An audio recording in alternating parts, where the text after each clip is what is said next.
یعنی اس ڈگری کی اولاد یہ ہے کہ بریلویوں کی پبلک دیوبندیوں کے بڑے مفتی کو بھی کہتی ہے تو گمراہ ہے. انتم وآباؤکم فی ضلال مبین، تم بھی تمہارے سارے بابے گمراہ تھے. تو عام آدمی کو بتا دیا کہ سنی کہاں تک درست ہے اور شیعہ کہاں سے غلطی سٹارٹ کرتے ہیں. یہاں تک شیعہ درست. علماء کا فتنہ اتنا بڑا فتنہ ہے کہ اگر یہ ڈیویٹ کر جائیں تو یہ وقت کے پیغمبر کی بات نہ خود سنتے ہیں نہ کسی کو سننے دیں کہ نبی کے جیسا ہے ہی کوئی نہیں، باب دشا ہی کوئی نہیں. اور مرنے سے پہلے اے مسلمان کر لیں اس پہ غور، کتابوں کا خدا اور ہے بابوں کا خدا اور. انجینئر صاحب کے بہترین اور نان کافی رائٹ بیانات کے لیے ہدایت ٹی وی کو سبسکرائب کریں. شروع اللہ کے 99 بابرکت ناموں کے ساتھ، جن ناموں کے ساتھ زمین اور آسمان کی کوئی شے بھی نقصان نہیں پہنچا سکتی، اور وہی سب سے بہتر سننے اور جاننے والا ہے. فلسفی کو بحث کے اندر خدا ملتا نہیں، ڈور کو سلجھا رہا ہے اور سرا ملتا نہیں. اب یہ ڈور الجھ رہی ہے یا سلجھ رہی ہے، اسی الجھاؤ سلجھاؤ کے لیے آج ہم جہلم میں آئے ہیں. اور آج میں میزبان نہیں ہوں، آج میں مہمان ہوں، اور مہمان ہوں جناب انجینئر محمد علی مرزا صاحب کا. سر بہت شکریہ آپ کے ٹائم کا. جزاک اللہ خیرہ، ویلکم جی. لا حول ولا قوت الا باللہ. اللہم صلی علی محمد وعلی آل محمد. اللہ کا نام لے کے شروع کریں جی. ارے اللہ اکبر. اچھا، میں سب سے پہلے تو لائٹر ٹون میں پوچھوں گا، آپ کے علاوہ جہلم میں کون کون سی چیزیں مشہور ہیں؟ دریائے جہلم. دریائے جہلم، واہ واہ واہ. اور وہ فوک سٹوریز بھی ساتھ یا صرف دریائے جہلم؟ چلیں وہ بھی جن کا انٹرسٹ ہے ان کے لیے وہ بھی. بالکل صحیح ہے. اسکولنگ آپ کی ساری یہاں پہ تھی جہلم میں ہی؟ آپ کا ہاں جی، کالج لیول تک تو یہیں پہ، اور اس کے بعد پھر ظاہر ہے کہ یونیورسٹی لیول کے لیے تو پھر شاید چھوڑنا پڑتا ہے. کہاں پہ تشریف لے گئے آپ؟ میں نے انجینئرنگ یونیورسٹی ٹیکسلا سے. ٹیکسلا سے. اچھا، ٹیکسلا تو پورے کا پورا ایریا جو ہے وہ تو ہیریٹیج اور کلچر اور سارا کچھ وہ بہت زبردست. تو وہاں پہ ٹریول کیا، دیکھا وہ ہسٹری، وہ دیکھی ہے. Ancient civilization. بس صرف میوزیم نہیں دیکھ سکا، باقی ساری چیزیں دیکھی، کیونکہ وہ صرف ہاں جی بس وہ اس لیے کہ میں نے کہا آج کل کرتے ہوئے نکل گئے 5 سال نکل گئے. تو یہ میرا شوق تھا. باقی دین تو ہر شخص کی ضرورت ہے. ہاں جی بالکل. تو مجھے اس تعلیم نے فائدہ بھی دیا. میکینیکل انجینئرنگ تو اسپیسیفکلی آپ سمجھ لیں ایک بندے کا ذہن کھول دیتی ہے، آپ کو ایک انالیسس کرنے کی غیر معمولی صلاحیت مل جاتی ہے اور چیزوں کو ایک ڈفرنٹ انداز سے دیکھنا. اور پھر یونیورسٹی میں ہاسٹل کے ماحول میں آپ بہت کچھ سیکھتے ہیں، جہاں ایک ہی ہاسٹل کے اندر مختلف مکاتب فکر سے تعلق رکھنے والے لوگ، مختلف علاقوں سے تعلق رکھنے والے لوگوں کے ساتھ آپ کا انٹریکشن ہوتا ہے. تو آپ ایک کنویں کے مینڈک نہیں ہوتے. یونیورسٹی میں ہاسٹل لائف کا آپ کو یہ فائدہ ہوتا ہے. تو یہ ساری چیزیں آپ سمجھ لیں گرومنگ ہوئی ہے. اچھا، ایک تو آبزرویشن ہوتی ہے، اس کے ساتھ آپ چل رہے ہوتے ہیں. ایک جو یونیورسٹی کا میں نے خاص طور پہ ذکر کیا، اوبیسلی اساتذہ ہوتے ہیں، سب لوگ ہوتے ہیں، اور پھر ایک آپ پہ تھوڑی سی آبجیکشن آتی ہے کہ استاد کے حوالے سے آپ کا جو ہے نا وہ کن کن استادوں کو آپ نے پڑھا اور کن کن کو آپ نے فالو کیا. یونیورسٹی میں اوبیسلی ڈگری کے لیے آپ کو استاد تو چاہیے ہے. وہ جتنی بھی آپ میڈیکل کا کر لیں یا انجینئرنگ کا کر لیں، آپ جتنی بھی کتابیں پڑھ لیں، جب تک آپ کو کوئی سمجھانے والا بتانے والا نہیں ہوگا. جی سمجھانے والے ہیں ڈگری. ہاں اللہ کا شکر ہے. وہ تھوڑا سا اگر دیکھیں ہاں اس میں آپ کو ایک چیز کلیئر کر دوں. جہاں تک یہ ڈگری والا معاملہ ہے، یہ تو جب سے یہ انگریزوں کے زیر سایہ مدارس بنے تو یہ ڈگریوں کا سلسلہ شروع ہوا. ادروائز پہلے تعلیم اس طریقے سے نہیں ہوتی تھی. ٹیچر کے ساتھ لوگ اٹیچ ہوتے تھے، پوری زندگیاں لگاتے تھے، اور ایک ہی ٹیچر سے مختلف چیزیں جو اس کی فیلڈ تھی وہ سیکھتے تھے، پھر اگلے ٹیچر کی طرف چلے جاتے تھے. تو وقت کے ساتھ ساتھ موڈ چینج ہو گیا.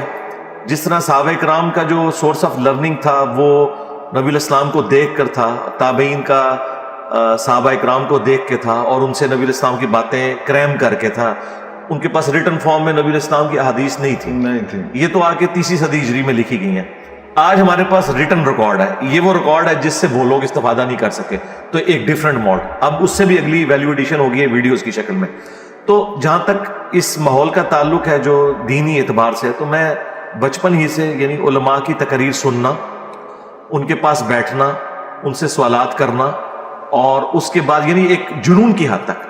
اور جب مجھے سیٹسفیکشن نہیں ہوتی تھی تو وہ بڑے علماء کی طرف ریفر کرتے تھے، اور اس کے بعد جب ان سے بھی بات بڑھ جاتی تھی تو وہ پھر بڑے علماء کی کتابوں کا بتاتے تھے.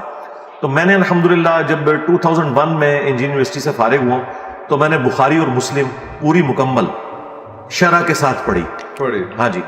اب دو طریقے تھے. ایک تو یہ تھا کہ میں اپنے شہر کو چھوڑ کے فیصل آباد جا کے غلام رسول رضوی صاحب سے وہ بخاری خود پڑھتا. دوسرا یہ تھا کہ انہوں نے محنت کر کے اسے اردو میں ٹرانسلیٹ کر کے پلس پوری شرح لکھی, کراس ریفرنسز لکھے, میں اس کو پڑھتا, جو انہوں نے اپنی پوری زندگی کا سرمایہ ریٹن فارم میں. اسی طریقے سے صحیح مسلم غلام رسول سعیدی صاحب ایک بہت بڑے بریلوی عالم دین تھے, کچھ عرصہ پہلے ان کی ڈیتھ ہوئی ہے. انہوں نے جدید جو احکام و مسائل ہیں اس کے اوپر بھی کافی تفصیل کے ساتھ لکھا, تو میں نے ان کو ڈیٹیل سے پڑھا. پھر بھی کچھ چیزیں تھیں, پھر میں ان سے ملا اس طریقے سے. لیکن پراپر وہ جو مدرسہ سسٹم ہے, اللہ کا شکر ہے کہ مجھے اللہ تعالیٰ نے اس سے محفوظ رکھا ہے. اور اس کا مجھے فائدہ یہ ہوا ہے کہ اگر میں بریلویوں کی ڈگری لیتا تو دیوبندیوں نے کہنا تھا یہ تو گمراہوں کے پاس پڑھ کے آیا, اور اگر میں دیوبندیوں کی ڈگری لیتا تو بریلویوں نے کہنا تھا یہ گمراہوں کے پاس پڑھ کے آیا. جی, پھنس جانا تھا. اور ڈگری یا مدرسے کی out put Maulana Maududi, doctor اسرار احمد دیداد, ڈاکٹر ذاکر نائک یا انجینئر محمد علی مرزا ہو ہی نہیں سکتے, کیونکہ وہ پھر ایک کنزرویٹو سوچ آپ کو دیتے ہیں. بالکل صحیح. الحمدللہ میں اس کو آسان الفاظ میں بریف کر دیتا ہوں, چونکہ یہ ایک پوری ڈاکٹرن ہے کہ ہماری مثال اس شخص کی سی ہے جو عام مسلمان کو یہ بتا رہا ہے کہ سورہ البقرہ کی آیت نمبر 279 میں لکھا ہے کہ جو شخص سود کھاتا ہے اللہ اور اس کے رسول عز و جل و صلی اللہ علیہ وآلہ وسلم کا اعلان جنگ ہے. بالکل. بس اب میرے پاس ڈگری ہے یا نہیں ہے, آپ جائیں گھر میں میرے بھائی خود قرآن پڑھیں, اگر اس میں وہ لکھا ہوا ہے تو میری بات درست ہے, اور اگر نہیں لکھا ہوا تو آپ مجھے پکڑ لیں. اس کے بعد اگر کوئی یہ کہے کہ نہیں جب تک آپ ڈگری نہیں لائیں گے میں جو اپنے گھر میں رکھا ہے قرآن ہے یہ بھی نہیں مانوں گا, تو یہ بڑی زیادتی والی بات ہے.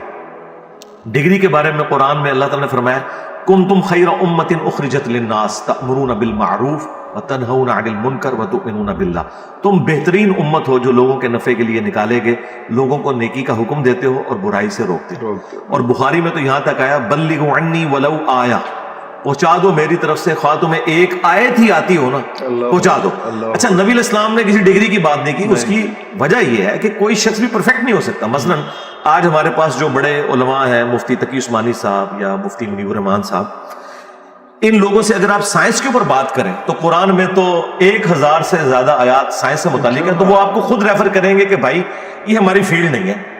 اب میں اس کے لیے کسی جیولوجسٹ کے پاس جاتا ہوں, کسی ایسٹرونومی کی فیلڈ کے بندے کے پاس جاتا ہوں, تو اس کی بنیاد میں مفتی کو جاہل نہیں کہہ رہا, اگرچہ اسے نہیں پتا اس کا, لیکن میں یہ کہوں گا کہ اس کی ڈیٹیلز اسے نہیں پتا, کوئی بڑی بات نہیں, کوئی ایسی بات نہیں ہے. لیکن ایک بات میں آپ کو بتا دوں, قرآن کا جو پرائمری مقصد ہے وہ ہے فکر آخرت, نصیحت. ایز فار ایز نصیحت از کنسرنڈ, یہ ہر انسان کے لیے کتاب کافی ہے, ہر انسان کے لیے. ہدی للناس وبینات من الہدی والفرقان, قرآن نے کہا ہے پوری انسانیت کے لیے ہدایت ہے. اچھا, صحابہ کرام کے پاس کوئی ڈگری نہیں تھی, لکھنا پڑھنا بھی نہیں جانتے تھے, صرف سن سن کے اپنی زبان میں انہوں نے اس قرآن کے ذریعے دنیا الٹ کے رکھی. جی, صحبت تھی. آج بھی وہ صحبت اویلیبل ہے. وہ صحبت اس طرح اویلیبل ہے کہ نبی علیہ السلام دنیا سے چلے گئے, آپ نے حجۃ الوداع کے موقع پہ فرمایا میں اپنے بعد 2 چیزیں چھوڑ کے جا رہا ہوں, قرآن اور میری سنت. اور غدیر خم پہ فرمایا قرآن اور اہل البیت. قرآن کی آپ نے پیروی کرنی ہے, اہل البیت کے ساتھ اس نے سلوک کرنا ہے. آج بھی الحمدللہ ہمیں نبی علیہ السلام کی صحبت اویلیبل ہے, آپ کا وسیع قرآن ہے, سنت ہے, تو صحبت آج بھی اویلیبل ہے الحمدللہ. لیکن اگر ہم اس صحبت کو کسی شخصیت سے منسوب کر دیں گے نا آج کی, تو وہ ایک فرقے کی شخصیت تو ضرور ہوگی, دوسرا فرقہ تو اسے گمراہ سمجھے گا. یعنی اس ڈگری کی اوقات یہ ہے کہ بریلویوں کی پبلک دیوبندیوں کے بڑے مفتی کو بھی کہتی ہے تو گمراہ ہے, یعنی جاہل سے بھی آگے کی ڈگری دیتے ہیں. اور ادھر دیوبندیوں کی پبلک بریلویوں کے بڑے عالم کو کہتی ہے جاہل. اگر آپ کو یقین نہ آئے تو آپ ذرا دیوبندیوں سے ریفرینڈم کرائیں کہ ڈاکٹر طاہر القادری صاحب کے بارے میں آپ کا کیا خیال ہے, تو وہ بتا دیں گے آپ کو. اور آپ بریلویوں سے ذرا مولانا طارق جمیل صاحب کے بارے میں پوچھ لیں تو وہ آپ کو بتا دیں گے. اس کا مطلب ہے کہ ہمیں آم کھانے چاہیے, پیڑ نہیں گرنے چاہیے, اور ہمیں دلائل کے اوپر اپنے معاملات کو لے کے چلنا. پیڑ کا آمد تھوڑا جب دیکھ لیں دیا کرو, کوئی نہیں, خیر تھوڑی سی کر لیا کرو. وہ آپ مجھے بتائیے کہ جس طرح سے آپ نے کہا کہ سود کے حوالے سے بات کی, تو سود کی ڈیفینیشن جب کرتے ہیں تو کوئی عالم کسی اور طرح سے کرتے ہیں, کسی اور طرح سے کرتے ہیں, کچھ کو کہتے ہیں, تو وہ ایک تھوڑے سے جواب میں سود قرآن آیا ہے سود کے اوپر سب کا اتفاق ہے. ڈیفینیشن کیونکہ اگر آپ صاحب کو کہتے ہیں تو وہ اس کو سود کو جو گاڑی کی لون لیتے ہیں یا گھر کا لون وہ ڈفرینٹ چیز ہے. دیکھیں دیکھیں جو بیسک سود ہے نا, غامدی صاحب کو میں نے بہت زیادہ سنا ہے, سود کی ڈیفینیشن میں کسی کا اختلاف ذہن میں رکھیے گا. یعنی اگر آپ مجھ سے پوچھیں کہ بدکاری کی ڈیفینیشن, شراب نوشی کی ڈیفینیشن میں کوئی فرق ہے, یہ وہ چیزیں نہیں ہیں جن میں اختلاف ہے. سود کے اوپر سب کے سب متفق ہیں. سود کی بیسک ڈیفینیشن ہے پیسے کے بدلے پیسہ. ایسا ونس کموڈٹی انوالو ہو تو وہ سود نہیں ہوتی. اسی کی بنیاد پہ تو پوری اسلامک بینکنگ چل رہی ہے. اسلامک بینکنگ کے اوپر جو سارے کا ساری سرٹیفکیشن ہوئی ہے وہ مفتی تقی عثمانی صاحب نے کی ہے. اگر اور دوسری طرف مفتی تقی عثمانی صاحب اور جو غامدی صاحب ہیں ان کی آپس میں یعنی علمی اختلاف ہے اپنے عقائد کا, لیکن اس ڈیفینیشن کے اوپر تو متفق لائزون ہے, بالکل لائزون کوئی ایسا اس طرح سے لے کے چل رہے ہیں. تو وہ ساری چیزیں اس طرح سے ہوتی ہیں. تو آپ کن کن لوگوں کو, کن کن اسکول آف تھاٹس کو پڑھتے رہے آپ, جو ہم بتایا کہ بریلوی, تو چونکہ میرا بلٹ اپ بریلوی میں ہوا, تو بریلویوں میں بلٹ اپ ہونے کا آپ کو ایک فائدہ ہوتا ہے کہ آپ کو دیوبند اور اہل حدیث کی شناخت خود بخود اس حوالے سے ہو جاتی ہے کہ وہ بتایا جاتا ہے کہ ان میں یہ خامی ہے. لیکن میں نے اس پہ اکتفا نہیں کیا. میں نے نہ صرف دیوبند کو پڑھا ہے بلکہ دیوبندیت کو پریکٹس کیا. یعنی میرے زندگی میں ٹرننگ پوائنٹ ہے بریلویت سے دیوبندیت, پھر اہل حدیث پہ آ کے میں نے بریک لگائی. کیونکہ میں نے کہا اس کے بعد اب مجھے جو کچھ نظر آ رہا تھا نا, وہ یہ نظر آ رہا تھا وہ قرآن و سنت کی تعلیمات سے ہٹ کے ذاتی انٹرپریٹیشنز ہیں لوگوں کی. لیکن اہل حدیث پہ مجھے کچھ ایسی خامیاں نظر آئیں جس کی وجہ سے میں نے تھنک آؤٹ آف باکس کیا, اور اہل تشیع کو ایز اے مکتب فکر میں نے اسٹڈی کیا, پلس میں نے ان کے علماء کے پاس بیٹھنا شروع کیا تاکہ مجھے پتا چلے کہ یہ اصل جو بڑی دراڑ ہے وہ تو سنی شیعہ ہے, باقی تو آف شوٹس ہیں سارے. تو وہ الحمدللہ مجھے کلیئر ہوا کہ دونوں اینڈ پہ کوئی نہ کوئی ایسی چیزیں ہوئی ہیں جس کی وجہ سے یہ دراڑ بڑھی ہے. تو اللہ کا شکر ہے ہم نے وہ اپنی ویڈیوز کے ذریعے فل کر دی. اچھا, ابھی کوئی ہم کوئی ایسی چیز میں نے تو دیکھیں عام آدمی کو بتا دیا ہے کہ سنی کہاں تک درست ہے اور شیعہ کہاں سے غلطی سٹارٹ کرتے ہیں, یہاں تک شیعہ درست ہے. وہ اگر کوئی ٹاپک ہے تو آپ ڈسکس کر سکتے ہیں. اچھا, یہ وہ ساری چیزیں جو آپ نے اپنے جو ریسرچ پیپرز ہیں سارے اس میں جی اس میں بھی لکھی, اپنی ویڈیوز میں بھی ریکارڈ کروائی, اور باقاعدہ دیکھیں اللہ کا شکر ہے ہمارا پلیٹ فارم واحد پلیٹ فارم ہے جس کا یہ دعویٰ ہے کہ ہم جو کچھ آپ کو بتاتے ہیں وہ ریٹن میں ہے. آپ ہمارے کسی مخالف سے جا کے کوئی بات پوچھیں اور وہ دکھائیں لکھی کہاں ہوئی ہے. اگر وہ کہتا ہے جی قرآن و سنت سے باہر ہے, ہمارے بزرگ بتا کے گئے ہیں, تو اس کے لیے تو ہم نے یہ شعر لکھا ہے کہ نبی کے جیسا ہے ہی کوئی نہیں, بابے شاہی کوئی نہیں, اور مرنے سے پہلے اے مسلمان کر لے اس پہ غور, کتابوں کا خدا اور ہے بابوں کا خدا اور. یعنی خدا دو نہیں ہے, مراد یہ کہ ایک کتاب ڈیفینیشن کرتی ہے دین کی, خدا کی, پیغمبر کی, اور ایک آپ کے فرقے کا بزرگ بتاتا ہے.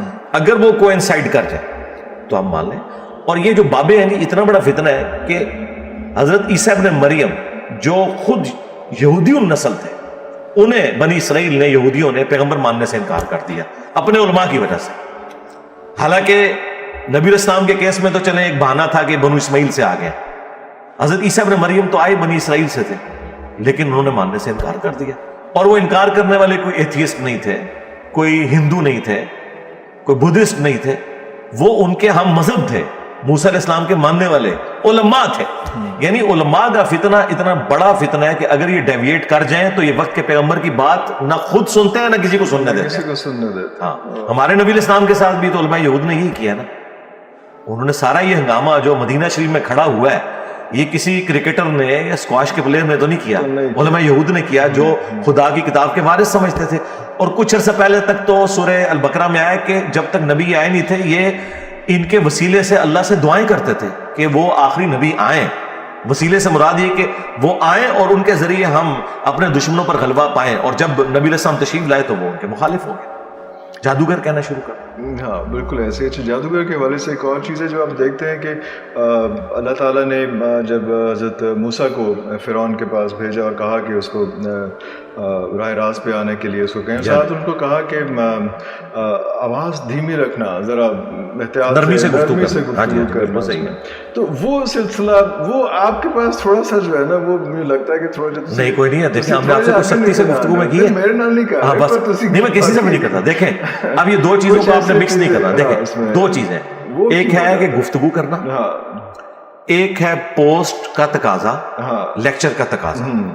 آپ مجھے بتائیں شاید افریدی صاحب جو کچھ آپ کو کرکٹ کے میدان میں نظر آتے ہیں کیا اپنی بیوی سے چائے اسی سٹائل میں مانگتے ہیں آواز اے کر کے؟ نہیں. تو دونوں جگہ کی ریکوائرمنٹ ڈفرنٹ ہے. جو ممبر کی ریکوائرمنٹ ہے, ہاں جی میں ممبر کی جو ریکوائرمنٹ ہے وہ یہ ہے, صحیح مسلم میں حدیث ہے نبی علیہ السلام جب بھی ممبر پہ چڑھتے آپ کی آواز بلند ہو جاتی, غصے میں اضافہ ہو جاتا, آنکھیں سرخ ہو جاتی. یہ 2005 نمبر حدیث ہے.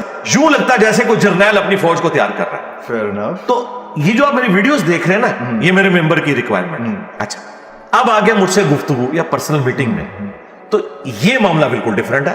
جو موسیٰ علیہ السلام کو کہا گیا نا, انہیں یہ نہیں کہا گیا کہ آپ نے تقریر دھیمی آواز میں کرنی ہے, وہ کہا کہ جب آپ نے ملنا ہے تو اس لیے. اچھا, اور یہ تو ایک چیز ہے. دوسرا اس کا اسپیکٹ جو علماء سے اوور لک ہے, وہ یہ ہے کہ پہلے ہم نے یہ ڈیسائیڈ کرنا ہے کہ ہمارا دین دین موسوی ہے یا دین ابراہیمی ہے. تو مسلمان آپ کو بتائیں گے ہم دین ابراہیمی کے اوپر ہیں, تو ہمارے لیے تو ابراہیم علیہ السلام کی سنت جو ہے نا, وہ بہترین نمونہ ہے نا. قرآن میں واحد شخصیت ہے ابراہیم خلیل اللہ, جن کے بارے میں سورہ ممتحنہ میں آیا کہ اے نبی ان کی زندگی میں آپ کے لیے بہترین نمونہ ہے. ہمیں کہا گیا سورۃ الاحزاب میں لقد کان لکم فی رسول اللہ اسوۃ حسنہ, اور ہمارے محبوب صلی اللہ علیہ وآلہ وسلم کو کہا گیا کہ آپ کے لیے ابراہیم کی زندگی میں بہترین نمونہ ہے. اچھا, اب ہم قرآن سے پوچھتے ہیں کہ ابراہیم علیہ السلام کے دعوت کا سٹائل کیا تھا. جب انہوں نے بتوں کو توڑا سورۃ الانبیاء میں, اور بڑے بت کے کندھے پر کلہاڑا رکھا, اور لوگوں نے بلا کے پوچھا کہ یہ کیا تم نے کیا ہے, انہوں نے کہا بڑے سے پوچھو. اچھا, انہوں نے کہا تمہیں تو پتا ہے کہ وہ تو بول نہیں سکتے. تو پھر ابراہیم علیہ السلام نے کیا کہا, انتم وآباؤکم فی ضلال مبین, تم بھی تمہارے سارے بابے گمراہ تھے. تو انجینئر صاحب ابراہیمی ہے, موسوی نہیں ہے. ٹھیک ہو گیا, یہ میں نے آپ کو علمی جواب دے دیا. بالکل صحیح. علماء کو بھی پتا چل جائے گا علم کس چیز کا نام ہے. ہم ابراہیمی ہیں جی. اگر کسی نے موسوی بننا ہے اس اعتبار سے تو ضرور بنے, ہم ابراہیمی ہیں. اچھا نہیں, لیکن وہ جو الفاظ ہوتے ہیں وہ جو مجھے ٹوکنا آتے فقیر, تو آج ایک ایک بات ڈسکس کریں. دیکھیں, آپ اس طرح کی چیزوں پہ اگر ڈسکشن کریں گے, آپ ایک ایک بات کو ڈسکس کریں. قرآن میں جی میں آپ کو بتاتا ہوں, بالکل قرآن یہ کہتا ہے کہ آپ نے قرآن کہتا ہے آپ نے ولگر لینگویج یوز نہیں کرنا. ہماری ویڈیوز میں کہیں ولگر لینگویج نہیں ہوتی. اچھا, رہا آپ نے پنجابی کی کوئی مثال دینا یا کوئی محاورہ استعمال کرنا, یہ قرآن کی سنت ہے. قرآن پاک میں اللہ تبارک و تعالیٰ پر بھی اعتراض یہی ہوا تھا جو انجینئر صاحب پہ ہو رہا ہے. اتنی بڑی کتاب اور اس میں چھوٹی چھوٹی چیزوں کی مثالیں ہیں, مکڑی کی, مکھی کی. قرآن میں ہے نا کہ کافروں کے ایمان کی مثال مکڑی کے جالے کی سی ہے. تو کافروں نے اعتراض کیا کہ اتنی بڑی ہستی مکھی کی مثالیں دے رہا ہے. تو اللہ تعالیٰ نے کیا فرمایا, اللہ تعالیٰ اس بات سے آر محسوس نہیں کرتا کہ وہ مچھر کی مثال یا اس سے کسی حقیر چیز کی بیان کرے. کیوں؟ اس کا مقصد بات سمجھانا ہے. اچھا سپیکر وہ ہوتا ہے جس کے اندر یہ کمپیٹنسی ہو کہ وہ محاورے بھی بیان کر سکے, وہ اچھی مثالیں بھی دے سکے, وہ حکمت کی بات بھی کر سکے. یہ ساری چیزوں کو جمع کرے تاکہ اس کے آڈینس میں جتنے قسم کے لوگ ہیں وہ اس میں سے حصہ حاصل کریں. قرآن میں ہے نا, ادعو الی سبیل ربک بالحکمہ والموعظۃ الحسنہ وجادلہم باللتی ہی احسن. حکمت سے بلانا ہے, اچھے بات سے بلانا ہے, اور مجادلہ بھی کرنا ہے. ڈبیٹ بھائی پھر غامدی کے سٹائل میں نہیں ہوتی ہے. ہاں, ڈبیٹ پھر اسی سٹائل میں ہوتی ہے, منجی ٹھوکنے کے سٹائل میں. اچھا, منجی ٹھوکنے کے سٹائل کی جو بات ہے یہ یعنی پنجابی میں محاورہ بولا جاتا ہے, یہ کوئی ولگر لینگویج نہیں ہے. اگر کسی کو یہ چیز پسند نہیں, وہ دوسری چیز لے لے. مثلا آپ کو بتاؤں, قرآن میں بھی ہر بندے کے ٹیسٹ کی چیز نہیں ہے. کسی کے لیے کوئی ٹیسٹ کی چیز ہے, کسی کے لیے. آپ کچھ لوگ سنیں گے وہ کہتے ہیں کہ قرآن سے ہم نے کسی نبی کا کوئی واقعہ سنا ہے. اچھا, اب ان کے لیے اگر آپ اس کو کوئی قرآن میں سخت آیات بتائیں, وہ کہے گا نہیں جی آپ کو رحمت کی آیات ڈسکس کریں. اس کا یہ مطلب نہیں کہ وہ آیات غلط ہے, وہ ان کی اپنی جگہ اہمیت موجود ہے. نبی علیہ السلام کی مبارک زندگی میں بھی اگر آپ دیکھیں تو بخاری مسلم میں حدیث ہے, ایک فاطمہ نامی عورت کی چوری کا مقدمہ لایا گیا اور لوگوں نے سفارش کی. نبی علیہ السلام کو اتنا غصہ آیا, آپ کا چہرہ انور سرخ ہو گیا. آپ نے مسجد میں ممبر لگایا اور کہا کہ تم سے اگلے لوگ اسی لیے برباد ہو گئے تھے کہ ان کے اشرافیہ کے لیے الگ قوانین ہوتے تھے. اچھا, اب نبی علیہ السلام کو اگر آپ اس غصے کی حالت میں دیکھیں, نبی علیہ السلام جب غصے میں آتے تھے نا تو صحابہ کہتے ہیں آپ کا چہرہ ہو جاتا تھا سرخ اور یہاں ایک نس تھی جو باہر نکل آتی تھی. اگر میں آپ کی ویڈیو وہی وائرل کر دوں آج کی ڈیٹ میں, تو کیا میں آپ کی پوری سیرت کا کریکٹر لوگوں کو بتا رہا ہوں گا, یا میں میدان احد سے نبی علیہ السلام کی ایک تلوار پکڑے ہوئے اور زرہ پہنے ہوئے ویڈیو آن کر دو تو لوگ کہیں گے تو کوئی جنگجو ہے. میں ان کو بتاؤں کہ بھئی یہ وائز بھی ہے, وہ کہے گا نہیں ہم نے تو دیکھا اسی شکل میں. تو انجینئر صاحب, میں قرآن کی تفسیر پہ بھی بات کرتا ہوں, میری تفسیر ریکارڈ ہے الحمدللہ. بڑے بڑے وائزین دعویٰ کرتے ہیں قرآن کی تفسیر بہت کم لوگوں نے ریکارڈ کروائی ہے. 344 لیکچرز میں کرائی, اب میری 162 مزید ہو چکے ہیں, دوسری دفعہ ریکارڈنگ. اچھا, میں تمام کرنٹ افیئرز پہ بولتا ہوں, اس کے بعد سائنٹیفک جتنے ایشوز ہیں, ایتھیسٹ کے کوسچن جن پہ علماء کو وہ سوال بھی سمجھ نہیں آتے, جواب تو دور کی بات, میں ان کو بھی ایڈریس کرتا ہوں, ہر فیلڈ میں بولتا ہوں. تو جسے جو چیز انٹرسٹ کی لگتی ہے وہ دیکھ لیں. بالکل ٹھیک ہے. میں صرف دوسرا کویشچن میں آپ کو بتایا تھا, پوچھا تھا کہ وہ اس طرف آؤں گا, وہ اس میں مجھے لگتا ہے کہ آپ نے جتنی ریسرچ کی, سارا کچھ کیا, ریسرچ پیپرز پہ بھی ہم آتے ہیں, لیکن ریسرچ سارا کچھ کیا, کچھ جب آپ ڈبیٹ شروع کرتے ہیں تو وہ ڈبیٹ کا جو کیٹیگری ہے, جن لوگوں آپ کو بہت اوپر کے لیول پہ ہونا چاہیے تھا, آپ مجھے لگتا ہے کہ آپ الجھ جاتے ہیں ان آئی ڈونٹ نو, مجھے کہنا چاہیے کہ جو یوٹیوب کے جو باقی وہ اس لیول کے وہ مولوی حضرات ہیں نا, اس میں آپ یا علاقے کے اس میں وہ اس سے آپ کی ریسرچ اوپر جانی چاہیے. میری ریسرچ اوپر ہے, آپ کی ریسرچ جامعۃ الازہر تک جانی چاہیے, آپ کی ریسرچ باقی جگہوں تک پہنچنی چاہیے. جی پہنچی ہوئی ہے اللہ کے فضل سے. میں آپ کو بتاؤں, ہاں, لیکن ان لوگوں میں رہ کے آپ جو نا پھر جی میں آپ کا سوال آ گیا, میں اس کا جواب ریبٹل کرتا ہوں اسے. جامعہ ازہر میں, مدینہ یونیورسٹی میں, ام القرا یونیورسٹی میں میرے اسٹوڈنٹس ہیں جو وہاں سے ڈگریاں لے کے یہاں آ کے علم حاصل کر رہے ہیں ہماری ویڈیوز کی برکت سے. اب آپ آ رہے ہیں اوپر لیول. یہی بات تو اللہ کو بھی کی تھی نا کافروں نے, کہ اللہ تو اتنا اوپر ہے, تو کیوں مکھی مچھر کی مثالیں بیان کرتا ہے. ٹھیک ہے, یہ کیوں بات کی؟ یہ اس لیے بات کی کہ انہیں لگتا تھا کہ اللہ کا یہ لیول نہیں کہ وہ مکھی کی بات کرے. اتنی میری بات سنو نا, دیکھیں نا, یہ بات ہے نا, میں آپ کو قرآن سمجھا رہا ہوں, میں تو کوئی ذاتی مثال تو نہیں دے رہا کہ کافر کہتے ہیں کہ اللہ کو کیا پڑی ہے کہ مکھی کی مثال دے, اتنی بڑی ہستی. تو اللہ تعالیٰ نے کہا کہ اللہ تعالیٰ کوئی شرم محسوس نہیں کرتا کہ وہ مچھر کی مثال بیان کرے یا اس سے کم تر چیز. کیوں؟ اللہ ایک گڈ ٹیچر ہے, وہ اپنا پی ایچ ڈی لیول یا اس سے اوپر کا لیول نہیں دیکھ رہا, وہ دیکھے گا کہ میری بات ایک ریڈی بان نے بھی سننی ہے. ٹھیک ہے, جب میں بولتا ہوں نا منجی ٹھوک دی, تو 80% مسلمانوں کو یہ لینگویج سمجھ آتی ہے. آپ مجھے 20% کا لیڈر بنانا چاہتے ہیں, ان کا تو میں پہلے ہوں, ان کے لیے تو میرا انجینئر ہونا اور میرا سائنٹیفک فیکٹس پہ بولنا ہی ان کے لیے کافی ہو جاتا ہے. لیکن جس طرح اللہ تعالیٰ پبلک کے لیول پہ اتر کے مکھی اور مچھر کی مثال بیان کرتا ہے نا, تاکہ ان کو کامن مثال, یہ میری ریکوائرمنٹ ہے. اب آگے علماء کا, چونکہ ہمارے کمپیٹیٹر میرے بھائی کوئی کرکٹ کا پلیئر, اسکواش کا پلیئر تو نہیں ہوگا, میرا کمپیٹیٹر وہی ہوگا جو اسکالرز ہیں اور ان مسندوں میں بیٹھے ہوئے ہیں. اور جب وہ مجھے قادیانی کہہ کے ونریبل کریں گے تو آپ کیا سمجھتے ہیں میں خاموش بیٹھوں گا؟ نہیں, اس لیے کہ بھائی انہوں نے کروڑوں لوگ آپ کے اوپر چڑھا دیے ہیں. پاکستان میں آپ کسی کو قادیانی کہہ دیں, وہ بندہ گھر سے باہر نہیں نکل سکتا. یہ تو میری ہمت ہے نا کہ میں نے ان کو جواب بھی دیا. میں نے چشتی رسول اللہ, تھانوی رسول اللہ کی کتابوں سے نکالا اور ان کا مقدمہ میں نے انہی کے اوپر الٹ دیا. تو یہ مجھے اس لیے کرنا پڑتا ہے کہ یہ ابتدا کرتے ہیں.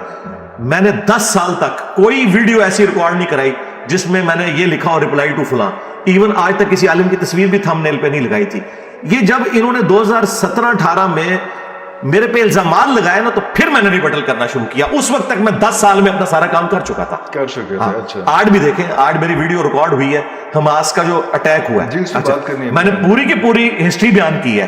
کوئی عالم بیان کرے, کوئی زیادہ کوئی سائل الدین کو تھوڑا بہت بیان کر لے گا, یا 1-2 بندے اور بیان کر لیں گے, باقیوں کو پتہ ہی نہیں ہے. تو میری یہ چیزیں کمپرومائز نہیں ہو رہی. کرنٹ افیئر جیسے ہی کوئی آتا ہے, ہر ویک میں 1 یا 2 کرنٹ افیئر کے اوپر بولتا ہوں جس کے بارے میں کسی مذہبی پرسنالٹی کی کمپیٹنسی نہیں کہ وہ بول سکے. تو یہ چیزیں میری کمپرومائز نہیں ہوتی. میں پوڈ کاسٹ بھی ریکارڈ کر رہا ہوں. دیکھیں میں ادھر بیٹھا ہوں, ہر سوال کا جواب دے رہا ہوں. آپ دیکھیں, آپ کو آج تک صرف یہ بتایا گیا تھا کہ موسیٰ علیہ السلام کی سنت ہے, آج میں نے آپ کو بتایا کہ ابراہیم کی بھی سنت ہے, کہ تمہارے سارے بزرگ گمراہ تھے. اب یہ چیز کیوں نہیں علماء بتاتے؟ علماء کو جو ہے نا ایک ہی بات, جی وہ حضرت موسیٰ علیہ السلام کو اللہ تعالیٰ نے کہا تھا, تو بھائی موسوی بھی ہیں تو ہم ابراہیمی ہیں. اگر آپ کو موسوی رنگ پسند ہے تو آپ موسوی بن جائیں, ہم آپ پہ بھی اعتراض نہیں کرتے, لیکن مجھے ابراہیمی بننے سے نہ روکو. ابراہیم وہ ہے جس نے کہا کہ ابا تو بھی اور تیرے سارے بزرگ گمراہ تھے. منہ پہ کہا, کوئی لگی رتھی نہیں رکھی, منجی ٹھوک دیتی ہے حضرت ابراہیم علیہ السلام نے. اب اگر ہم تھوڑا سا یہ کرنٹ افیئرز پہ آ جائیں گے, کرنٹ افیئرز میں بیسکلی یہ بھی تو ایک دین کا حصہ ہی میں کہوں گا اس میں, کیونکہ انٹرنیشنل افیئرز اور سارا کچھ دین یہ بھی تو سب کچھ سکھا رہا ہے, صرف نماز پڑھنا تو نہیں سکھا رہا. حماس اور اسرائیل آج کے تناظر میں, آج اس وقت ابھی جنگ جاری ہے, سچویشن آڈ ہے, باقی لوگ بھی ایڈ ہونا شروع ہو رہے ہیں اس کے اندر, اس کے بارے میں کوئی آپ دیکھیں. حماس نے یہ جو ایکٹیویٹی پرفارم کی ہے, اگر آپ اسے ایبسولوٹلی دیکھیں نا, سیاق و سباق سے ہٹا کے, تو یہ کوئی اچھی ایکٹیویٹی نہیں ہے ان کی. لیکن اس کے پیچھے چونکہ ایک پس منظر ہے, ہسٹری پوری. ہاں جی, کہ ظاہر ہے کہ جب آپ کسی کو اتنا دھکیل دیں گے کہ انہیں موت نظر آ رہی ہے تو وہ کہتے ہیں پھر ہم نے ذلت کی بجائے عزت کی موت کیوں نہ مرے، اس لیے انہیں ریٹیلیٹ اس طریقے سے کرنا پڑا۔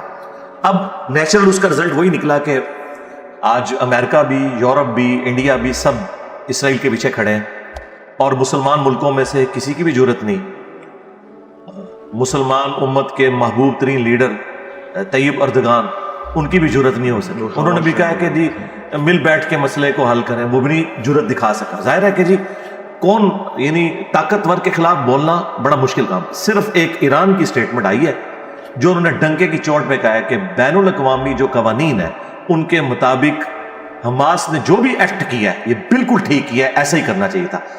حیران کن بات یہ کہ حماس جو ہے سنی اہل حدیث وہابی تنظیم ہے اور ایران شیعہ، لیکن انہوں نے سپورٹ کیا، حزب اللہ شیعہ انہوں نے سپورٹ کیا حماس کو، سنی کسی میں جرت نہیں۔ اس کی وجہ یہ ہے کہ سنیت جو ہے نا وہ شیطان گرتے اس طریقے سے ہائی جیک ہو چکی ہے کہ ان کے اندر ایک خلافت یا پولیٹیکل سسٹم آف اسلام اس کی تڑپ ختم ہو چکی ہے۔ جو ڈاکٹر سرار صاحب نے اپنی ویڈیوز میں کہا تھا کہ سنیوں کو بے شک بری لگے یہ بات، میں سنی ہوتے ہوئے یہ کہہ رہا ہوں کہ یہ آپ کے اندر ایک کمزوری ہے جو شیعہ کے اندر نہیں ہے، اس کی وجہ سے وہ سپورٹ کر رہے ہیں اور ہماری بھی مورل سپورٹ ہے۔ باقی رہ گیا جو جہاد اور قتال والا معاملہ ہے، میرا خیال ہے کوئی بھی این جی او یہاں سے مجاہدین بھرتی نہ کرے، اگر یہ کرنے کا کام ہے تو ہماری فوج کا کام ہے، اگر انہوں نے کوئی اس طرح کی ایکٹیویٹی پرفارم کرنی ہے کوئی پریشر ڈال، اس کی وجہ یہ ہے کہ ریسورسز ان کے پاس ہیں۔ آج کل کی جنگیں تلواروں کے ساتھ نہیں لڑی جاتی، لیٹسٹ اسلحے کے ساتھ لڑی جاتی ہیں۔ یہ جذباتی جملے ہیں کہ ہم جو ہے وہ دروشی پڑھ کے تو کامیاب ہو جائیں گے یا ذکر کر کے، یہ بالکل نانسنس بات ہے۔ اور میں آپ کے کیمرے کی وساطت سے آپ کی عوام تک ایک اور بات بھی پہنچاؤں گا۔ ایک مت مشہور کی ہے انہوں نے، مسلمانوں کے پاس اسلحہ کم تھا، مسلمانوں نے رومنز اور پرشینز کو الٹ دیا، صحابہ کرام نے ایمان کی برکت سے، یہ بھی غلط بیانی کی گئی ہے۔ یہ کبھی نہیں ہوا کہ خالد ابن ولید یہاں سے تلوار لے کے نکلے اور سامنے سے بندہ جو ہے کلاشنکوف لے کے آئے، تو خالد ابن ولید کو تو اس نے نزدیک بھی لگنے دینا تھا، اسلحہ برابر کا ہی ہوتا تھا، ادھر بھی ایک تلوار ادھر بھی ایک تلوار۔ ہاں یہ ہو سکتا ہے تعداد کم زیادہ، آج اگر 1000 خالد ابن ولید یہاں سے نکلے اور سامنے سے ایک کلین شیو یہودی نکلے صرف کلاشنکوف لے کے، تو کیا کرے گا؟ لہٰذا یہ جذباتی جملے بولنا کہ جی ہم یہ کر دیں گے وہ کر دیں گے، جب تک آپ اپنی پاور کو اس طریقے سے نہیں ریٹین کرتے یا ایکوائر کرتے، اس طریقے سے ٹکرا جانا ایک بڑی طاقت کے ساتھ، راہ فلسطینیوں کا کرنا، ان کے پاس تو موت تھی، انہوں نے کہا اس طریقے سے بھی مرنا ہے، اس طریقے سے بھی مرنا ہے، تو ہم اس طریقے سے کیوں نہ مریں، وہ ان کا رائٹ تھا۔ لیکن باقی لوگوں کے لیے میں یہ بات کروں گا کہ کاش ہم اتنے اسٹرانگ ہوتے کہ آج ہماری دنیا میں آواز ہوتی، ہم ایک دھمکی لگاتے اور معاملات سیٹل ہو جاتے، لیکن مجھے نہیں نظر آ رہا کہ اس طرح۔ تو کیا ہم فائنل کروسیڈ کی طرف جا رہے ہیں یا ابھی نہیں، ابھی وہ ٹائم نہیں آیا؟ ہم اگر دیکھیں جب تک اس میں سے کچھ نکلتا نہیں، عین ممکن ہے کہ ابھی تو ویسے جو نیتن یاہو نے کہا ہے، اس نے کہا ہے کہ میں تو اب غزہ کی پٹی بھی ان سے چھینوں گا، اور اگر یہ مکمل طور پہ قبضہ ہو جاتا ہے اور یہ اس طریقے سے آگے عرب دنیا میں ٹریگر کرتا ہے، جس طرح دیکھیں سعودی عرب اگرچہ اسرائیل سے دوستی کر رہا ہے لیکن تھوڑا سا ڈھیلا پڑا ہے، انہوں نے کہا ہے کہ اس میں قصور اسرائیل کا ہے، اتنا انہوں نے بیان دیا ہے، یعنی انہوں نے دونوں پارٹی کو کچھ رکھا ہے۔ اس کے پیچھے ان کی کوئی اسلام سے ہمدردی نہیں سعودیہ کی، وہ عرب سپرنگ سے ڈرتے ہیں کیونکہ عربی بنو اسماعیل ہیں اور یہودی بنو اسرائیل ہیں، ان کی آپس میں جو ٹسل ہے نا وہ والی، وہ آج بھی اسی طریقے سے قائم ہے۔ ایون مسلمان کتنا بھی سیکولر ہو جائے نا، عرب کا مسلمان، وہ یہودیوں کو، اسرائیل کو ایکسیپٹنس نہیں دے سکتا ہے پبلک لیول کے اوپر، اس لیے یہ بھی عرب ملکوں کو ڈر لگا رہتا ہے کہ کہیں ادھر سے کوئی سپرنگ نہ اٹھے، ہمارا تختہ نہ کوئی الٹ دے، اس وجہ سے وہ اس قسم کے بیان دے رہے ہیں۔ لیکن اگر خدا نہ خواستہ ہے یہ مسئلہ آگے بڑھتا ہے تو اس طرف جا بھی سکتا ہے، عین ممکن ہے۔ آپ کو کیا لگ رہا ہے یہ ہو رہا ہے؟ جی میں اور یہ مقبول جان صاحب کی طرح یا ساحل ادیم کی طرح یا ڈاکٹر اسرار کی طرح میں خام خواہ جو ہے نا وہ تکے نہیں چلانے کا عادی، مجھے نہیں پتا، میں بھی میں ناٹ بھی، جب ہوگا تو پھر آپ ان سے پوچھ سکتے، وہ تو پھر ہو چکا ہوگا، پھر کیا نہیں، پھر آپ نے پوچھنا ہے کہ ہم نے کرنا کیا ہے۔ ہاں دیکھیں پہلے اگر میں آپ کو بتاؤں تو اس کا کوئی فائدہ نہیں ہے، اس وقت کی صورتحال کا تو اسی وقت پتہ چلے گا نا۔ دیکھیں غزوہ ہند کے نام کے اوپر کتنی ادھر جہادی تنظیمیں بنی، ٹھیک ہے۔ کل میں اور یہ صاحب کی ایک دیکھ رہا تھا، کوئی پوڈ کاسٹ تھی یا ان کا کوئی پبلک لیکچر تھا، اس میں وہ کہہ رہے تھے کہ نہیں یہ غزوہ ہند تو آئے گا جب عیسیٰ ابن مریم آئیں گے۔ میں نے کہا آج غوریہ صاحب آپ نے بات ٹھیک کی ہے، ہو سکتا ہے پہلے بھی آپ کرتے ہو، لیکن میں نے آپ کے منہ سے یہ بات سنی ہے تو یہ بات عوام کو بتائیں۔ عوام تو آپ سعید صاحب کے جہاد کو غزوہ ہند بنائے بیٹھی تھی، اس سے پہلے 1000 سال پہلے محمود غزنوی کو غزوہ ہند بنائے بیٹھی ہوئی تھی. اس کے اوپر انڈیا سے آپ نے دشمنی کی ہوئی ہے غزوہ ہند کی بنیاد کے اوپر. حالانکہ انڈیا بیچارے کا کوئی لینا دینا ہی نہیں غزوہ ہند کے ساتھ, وہ معاملہ ہی ایک بالکل ڈفرنٹ ہے. میں قطعاً اس حق میں نہیں ہوں کہ انڈیا پاکستان آپس میں لڑے. یہ کو ایگزسٹ کریں اور اپنی غریب عوام کو پاورٹی لائن سے اوپر لے کے آئیں.